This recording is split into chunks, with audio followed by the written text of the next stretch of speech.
Well, hello, everybody. It's Dr. Hank, and happy Monday to you, or whenever you're seeing this, happy day to you. And this is about health, wealth, and success.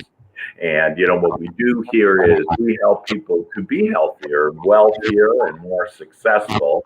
And we always have some special guests on. And today we have just really a brilliant wealth strategist, someone that can really help you to build your wealth.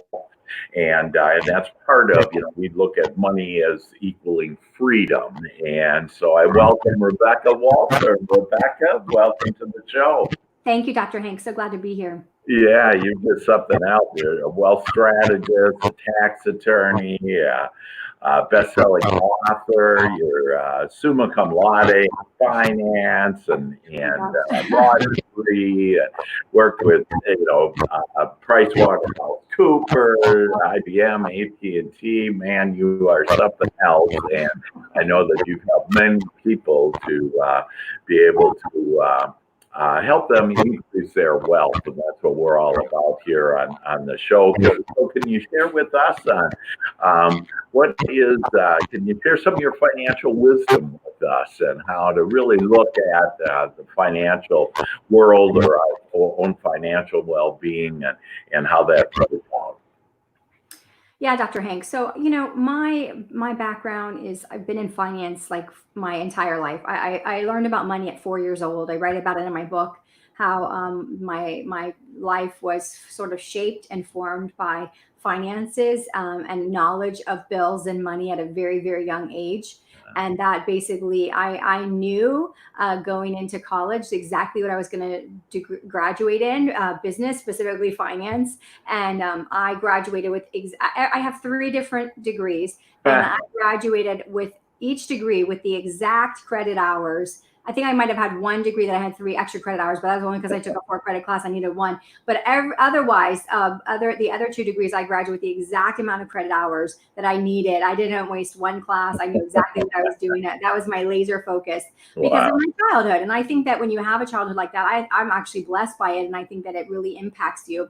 So having this young passion for finance and wealth and what does it mean and how can you be financially independent, led me down the financial track. And I definitely got a job with, at the time, Pricewaterhouse, right? Actually, I was still in my final semester of my finance degree when I got a job with them part-time, with the understanding that as soon as I graduated, I would move into full-time. So I didn't have any of that, I'm going to take a year off and tour backpack in Europe kind of thing. That didn't happen for me. And so I was in finance, and what we kept bumping into at all my different positions was tax, right? And I thought, you know what? I really need to understand this tax game a lot more. And so I'm gonna quit, right? And I was doing very well in my early age. And I said, I'm gonna quit, and I'm gonna go to law school, and I'm gonna become a tax lawyer. So I know exactly what I need to do to structure things the way they should be structured.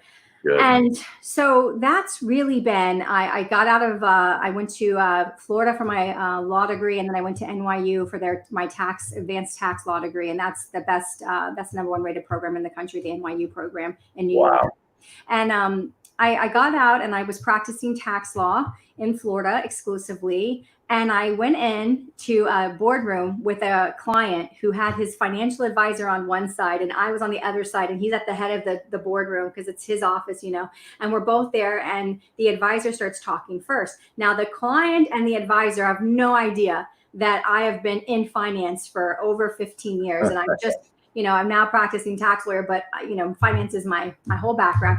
And the financial advisor starts talking and telling this mutual client, a strategy that was so horrible from a tax perspective, in my opinion, and a financial perspective, right? And I'm digging my heels into the carpet, and I'm telling myself, you're just a tax attorney. You're just a tax attorney. And I heard myself, it was one of those moments in your life where you're like, everything's going to change, right? I answered myself back, but you're not just a tax attorney.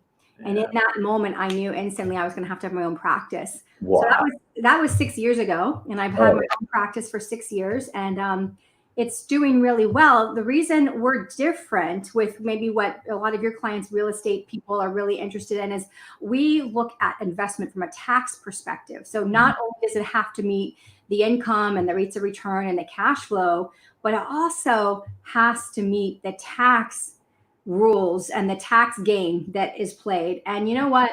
Most people, I would say over 90% of Americans, aren't considering tax. And if Right. I have to say there's one threat to future wealth and the retention of future wealth, and I only could pick one answer, there is no equivocation. There is only one answer, and it is taxation. It is taxation. We are going in this decade. You know, Dr. Hank, you've heard, and your listeners have heard about kicking the can down the road. We've all heard about this kicking the can down the road, and we haven't dealt with it. We haven't dealt with some problems that we've had for almost 50 years. And Right. this is the decade between 2020 and 2030. This is the decade where all of these things that we've been kicking the can down the road are actually coming to fruition. So you will not see this tax code that we have now. It will be gone by 2030, 100% gone, because Wow. the So math. why is that? How is that? Is that because of the debt that the government has, or the trillions of dollars of that, or why is the tax system going to change? It's a simple function of math, Dr. Hank. It's a simple function of math. So if you look at what is happening in this decade, and I will explain it to you, when you see what is happening, you will understand that this has never happened before in the history of recorded time. Wow. And it is happening in less than 10 years in our country. And by the way, it's happening all around the world. It's not just a US thing, but it is mainly folks you're focused here, obviously.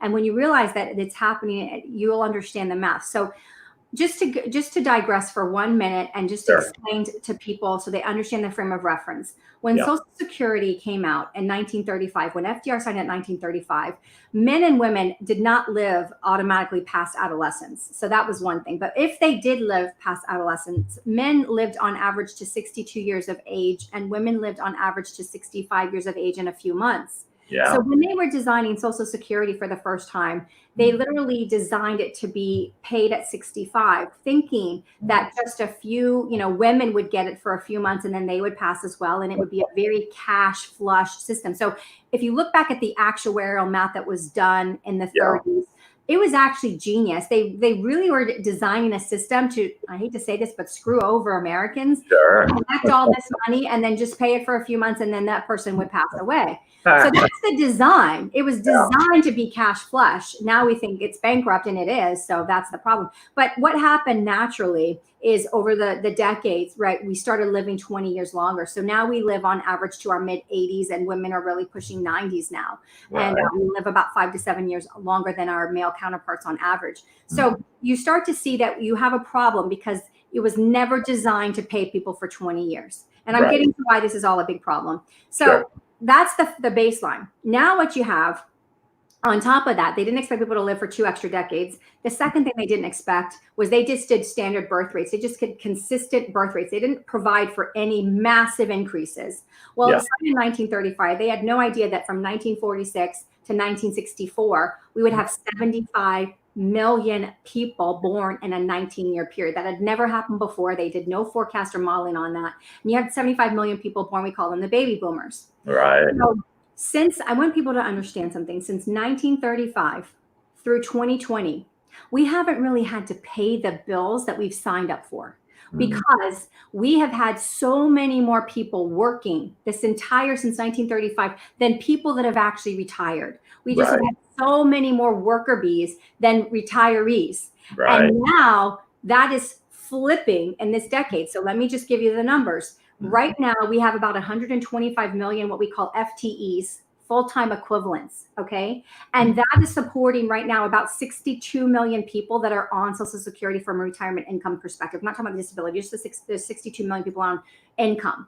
Right. So now here's the problem. We have not even had 30% of our boomers retire yet. And we are basically, let me just tell you the math, 125 million to 62 million people retired. That's a roughly 2-to-1 level, which is unsustainable. Mathematically, it's not sustainable. But beginning in 2022, here's the problem. Beginning in 2022 and over the next 6 years, really, 7 if you push it, we have 50 million baby boomers. 50 million baby boomers are going to reach what we call FRA, full retirement age, in a 6-year period of time. That means 50 million people that are right now in the system working full time are going to retire, and then they are rightfully going to go on to Social Security and Medicare themselves. So when you look at what's happening, you have a swing of 100 million people in a 6-year period of time. So by the time we reach 2028, you're talking about so many people on Social Security and Medicare that there will be no choice but to raise taxes. And the Congressional Budget Office did an analysis in 2008. This study is old now. They did an analysis in 2008, and they said that they expect the lowest tax bracket, at the time it was 10%, they expect the lowest 10% bracket will have to go to 25%, and they expect the middle class 25% bracket will have to go to 63%. Oh my goodness.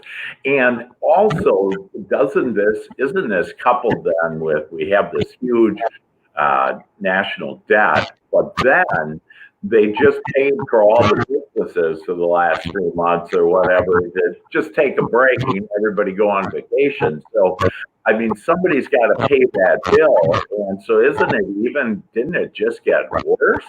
Well, that's the thing. The analysis that the Congressional Budget Office did only took into consideration not what our current debt is, but just the requirement for outflow versus inflow. They just looked at the fact that we're losing 50 million workers in such a short period of time, and we don't have the Gen Zers to come up behind them and replace them. We just don't have that same population there in a truncated period of time. So not only is the tax rate just on the retirement of boomers and just on the demand on Social Security and Medicare. But then you add in the fact that you're 100% right. We were at 25 trillion right now, but then we just passed CARES Act, which is another $6 trillion of funding, 4 trillion in capital infusion and 2 trillion in PPP, what you're talking about, the payroll protection program, and all of these small business, and actually large corporations even too got some of that money. So when you add 6 trillion to the 25 trillion to get our debt to almost 30 trillion, then you have an additional problem that's not recognized in that CBO report, which is the fact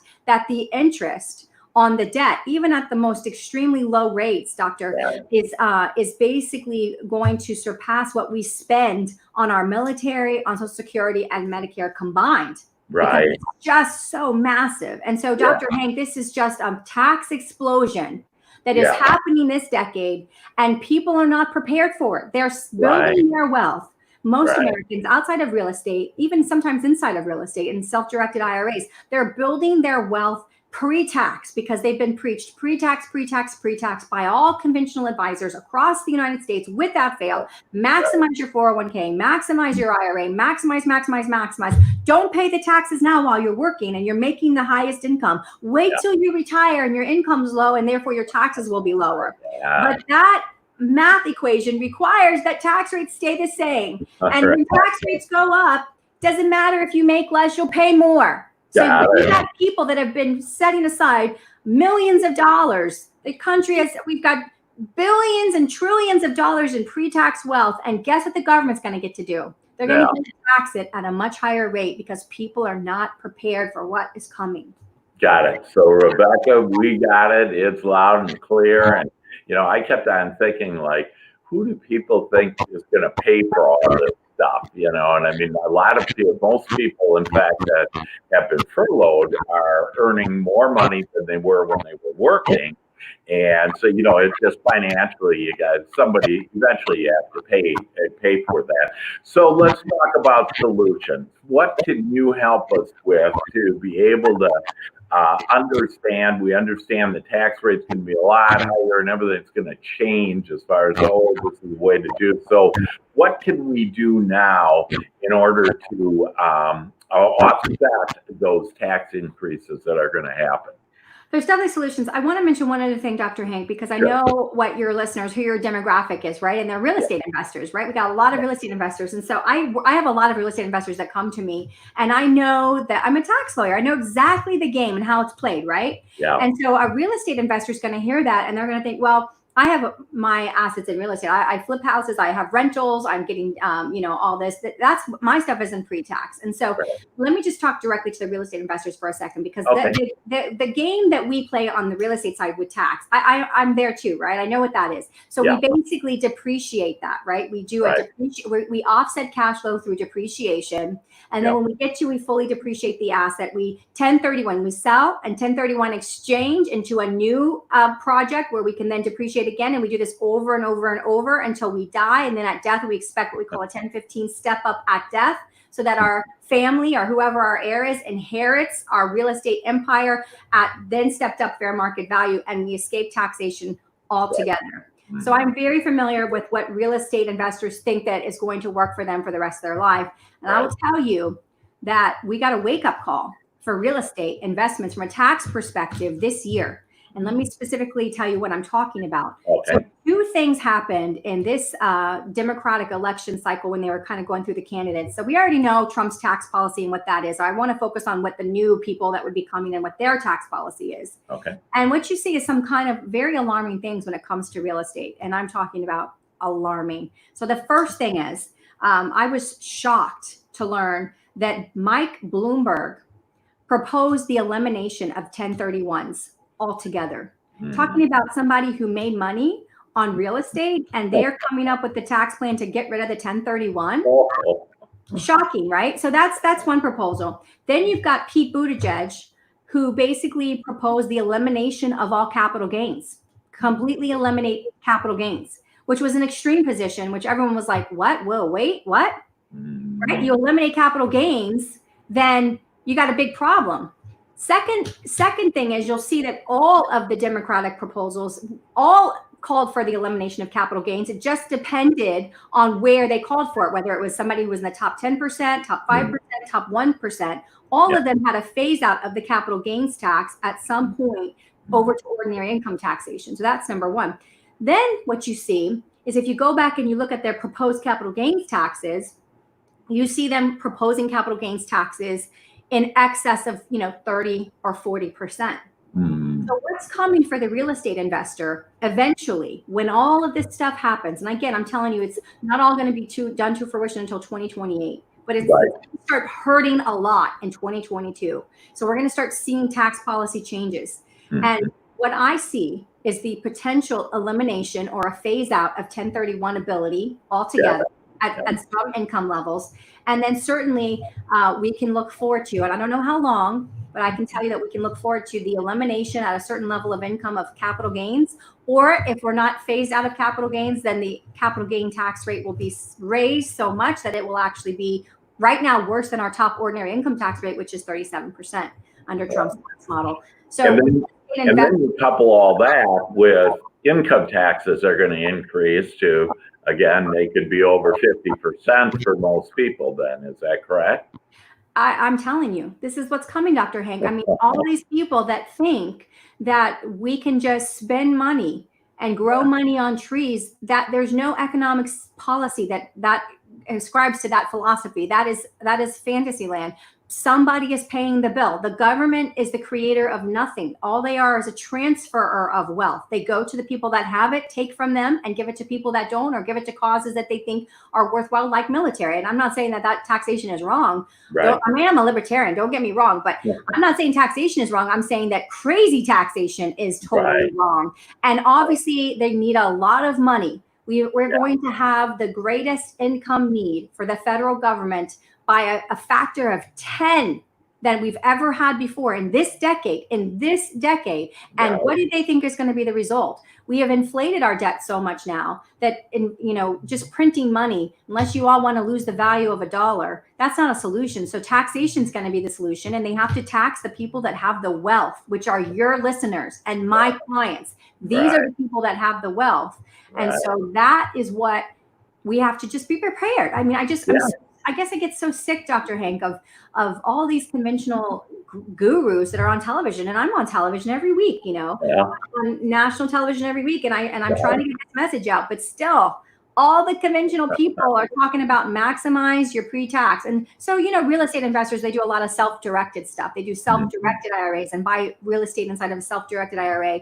And I would just say to that, Roth conversions, while Roth conversions make sense. And right now they make sense because we do have, it's so funny. I get people that come to me, right? And they say, Rebecca, I need a tax solution. I just pay so much in taxes. I need a tax solution. Yeah. And so I look at them and I figure out what they're paying right now. Granted, they're making, they're in the top bracket. They're making a substantial amount. So the tax that they're paying is a high amount of tax. So no one's going to argue that it's not a high amount of tax. But when you see the amount they're paying and you divide it by the amount they're earning, and you see that the effective rate is less than 30%, and because the history of taxes, that we've had a top tax rate before of 94% in 1944 and the height of World War II. You have to say, gosh, anything that's less than 30% in the history of American taxation is actually still quite low. And if you're coming to a tax lawyer trying to find a tax that's less than 30%, what are you going to feel like when you're taxed at 50%, at 50%? At 60%, which is what's coming. And that's before we talk about state taxes. If you live in a state that has taxes, that's income taxes. So we have to start to leverage Roth conversions for pre-tax wealth. For those investors that do have self-directed IRAs that are IRA, you need to convert it. You have 6 maybe good tax years left if we're lucky. 6. If Trump's not reelected and we don't have Trump's tax plan, I would expect that we would have less than 6 good tax years left for sure. And so you need to start looking at what you need to do to reposition assets to take care of the tax now while we have very low and very good tax rates, because that's what we have right now. Got it. So there's the solution, is to take care of the tax now. If you are afraid of the future rates that I just gave you, I'm not making these up, Dr. Hank. This is from the Congressional Budget Office. This is their analysis and their projection from 2008, which obviously didn't take into consideration the CARES Act and the fact that our federal debt would be over $30 trillion when all of these things actually happen. So yeah, we have low taxes now, and people have to wake up and realize that. And before they're trapped, once taxes are raised, and you have money in pre-tax vehicles, you cannot get that money out physically without paying the tax. It's not possible. Got it. You have to take care of and take advantage of this now. Well, there you go. And so can you share with us, I know you have a best-selling book, and I love the title. It's called Wealth Unbroken, and it's growing wealth and uninterrupted by market crashes, taxes, and even death. And of course, we've been talking a lot about those taxes. So can you share about your book and how that can help us by getting that book? It's available on Amazon. It's discounted right now at about $15 so you can get it. And so can you tell us a little about that? And there we go. Look at and your pretty face on there too. Yeah, that's my face. Well, no, it's me. I do have to say that if you showed that, my book, The Happiest Man in the World, it's my face on it, and you're way better looking. Oh, thank you so much. I appreciate that. Yeah, the book is okay. So the book is, I just gave you an encapsulation really of the tax chapter and the history of American taxation, which is the first, probably I'd say a third of the book. The second third, it goes into the market and the history of the market and really what you can expect if you're, obviously our real estate investors already know the history of the market and already know that they're doing real estate for an alternative investment class to the market for a reason. So, but it does bring into the book the market, because so many people are just invested in the market in their 401k, and that's their standard wealth building. Most Americans build their wealth pre-tax in the 401k, and that's what they've done, that have a kind of wealth building. So we attack those two things as to what's wrong with them and why it's going to prevent you from having what you want in retirement. And then the last couple of chapters are really dealing with solutions. And we really believe in what we call a fiscal house model, which basically means having multiple different asset classes that will bring in wealth. And so if you talk to a typical money manager, they're going to tell you, like the guy that was, the financial advisor on the other side of my client that made me say, oh my gosh, I got to go out and do this myself.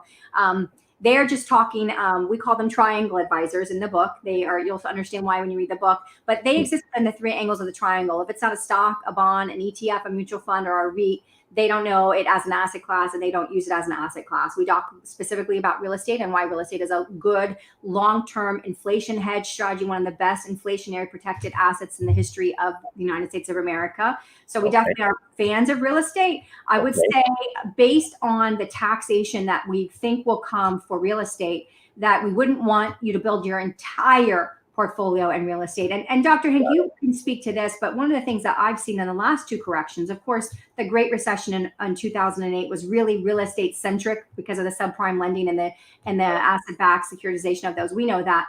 But even the coronavirus, what I saw, because we have clients that invest in real estate, we love that as one of the asset classes.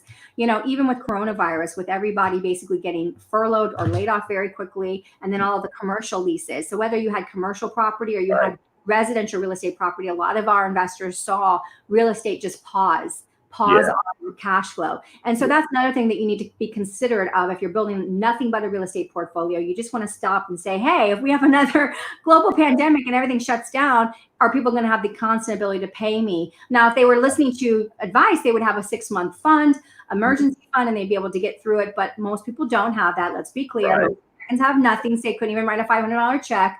So if you're leasing out to businesses or to residential people, you have to be aware of that. So again, hedge real estate also with other asset classes that are not dependent on certain cash flow all the time, although real estate's a great tool. I would just think that it's not the only tool. And certainly from a tax perspective, there's not a lot of tax control around real estate once these great tax favored laws are going to change around real estate eventually.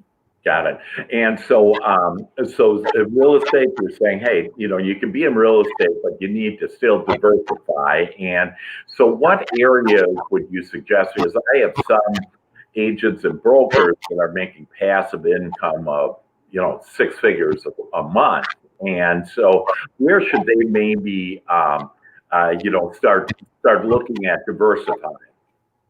Well, one thing I like to do is I like to take some tax-free asset classes. Like if you're getting cash flow that's substantial right now and that it's more than what you need, then I would design a plan where we would take cash flow for maybe 5 or 10 years and fund a tax-free domestic tax shelter sort of over that period of time, build a cash balance in there that will not be taxable for the rest of your life. And then when real estate has a problem, when something like coronavirus happens, we have another asset class that we can pull and draw from tax-free, and fill that gap. So you can look at alternative asset classes as kind of a parallel wealth track. Okay, I've got my real estate track. But if you're young and you're working and you're flipping and you're doing these things, while you're doing that, build an outside separate to apart from other track that can be accessible during the times where real estate's going to be trying. And there are going to be times it could be as much as 2 years. If you think back to the Great Recession, I personally had at that time 2 houses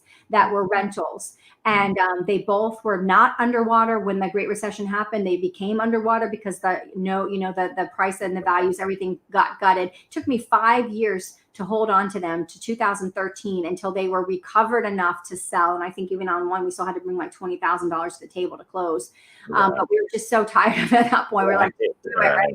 So you just have to be prepared. Let's just not forget that real estate does have its ebbs and flows too because of the overall broader economy. And as long as you have a parallel wealth track that can sustain you for a couple of years, if necessary, maybe longer, then that's it. And the other thing is that's a tax play, right? So if we think that real estate eventually might not be the best tax strategy because of what's coming, then if we siphon off cash flow over a series of years and move it to something that's tax-free, and real estate turns into, from a tax perspective, not great, at least we have this other thing that's built that's tax-free. So I always like to look at, even for the guy who just loves real estate, great, let's take some of that cash flow and let's build a buffer and let's build an outside strategy. That's awesome, and I love that. And just to make sure that I'm clear that, so when we say it's tax-free, again, because the 401k can change, and then why that's a mistake, and because they could actually, increase the taxes, and you won't have that. That if they say it's tax-free, will it actually? Do they have the power to change that tax and tax it? So, so we're talking about the Roth, and the only other really tax-free domestic legal tax shelter besides some of your oil and gas investments, which of course are speculative. So I'm not talking about those. Yeah. There's two really domestic legal tax shelters. There's the Roth, and Okay. then the tax code of the Roth was extracted from life insurance, overfunded cash value life insurance. So you've got overfunded cash value life insurance that's completely off the radar legally of the IRS under the tax code, and then you've got Roth. So Okay. the problem with the Roth is that it's just unless you have access to do a Roth at a really high level on a contribution basis, you're going to be limited on the Roth IRA side to less than $10,000 a year, which is I, pittance. And so you have to figure out what's available to you. But to answer your question specifically, you know what, Dr. Hank, there's so few people that are leveraging the Roth as a tool that I can't ever see them even trying to make it taxable, because it's just not really leverage. We are so addicted to tax deferred, you yeah. know. So, Right. but let's just try to say that they went down that road. That is a constitutional problem for the federal government. That would result in a lawsuit that would go to the Supreme Court, and I don't see the government winning Good. that. I just don't Good. see them Good. running. Good. Well, we're going to try to get in our pocket, but in essence, you can help us so that they don't get the government doesn't get into our pocket and or not as much, and be able to do that. Well, that's fantastic, Rebecca. And how can people get a hold of you if they want to really be able to secure a long-term, become independently wealthy, remain independently wealthy, however that be? What's the best way to get a hold of you? So my practice website is Walser Wealth. So just my last name, which is WALS as in Samuel, walserwealth.com, or you can just Google me or Rebecca Walser. My Amazon will come up with my book. I have a column on Fox Business that will come up. My website, my practice website will come up. So if you just Google me, you'll find me. I'm very publicly out there. Yeah, you are. I know you're in just about every media that there is, and it's just awesome on that. And then to just kind of close it out, what would you share with us? Any last words of your wisdom that you'd like to share with us, whether it's on the financial end or not? Well, I would say that America's changing. This is the biggest decade of change that we've ever had in the history of our country. If you can't see that, you have not been awake for the last 3 months. Yeah. But this is just a precursor to what's really happening in this decade. And if you have not planned for change and not accounted in your planning on change, you are unprepared for change, and you have got to do it while you can. So get ready, because America's changing. This is the decade it's happening, and you've got to do some planning while you can, for sure. That's great. And if you want the best plan, go to Rebecca Walser. She definitely knows on how to do it. And again, she has more degrees and her background and everything. She is really the expert on wealth, and to help you to be able to grow that wealth all the way through your lifetime. Well, with that, Rebecca, we thank you so much for being on the show today. And you're just awesome. And we all look forward to reading that great book of yours that it's magical on the different steps on how you can gain your wealth. And this is Dr. Hank wishing all of you the best, and knowing that health, wealth, and success is yours. You just have to think about how it can be and get ideas like this from Rebecca. So all the best. Love you all. Bye-bye. Thank you. Thank you, Rebecca.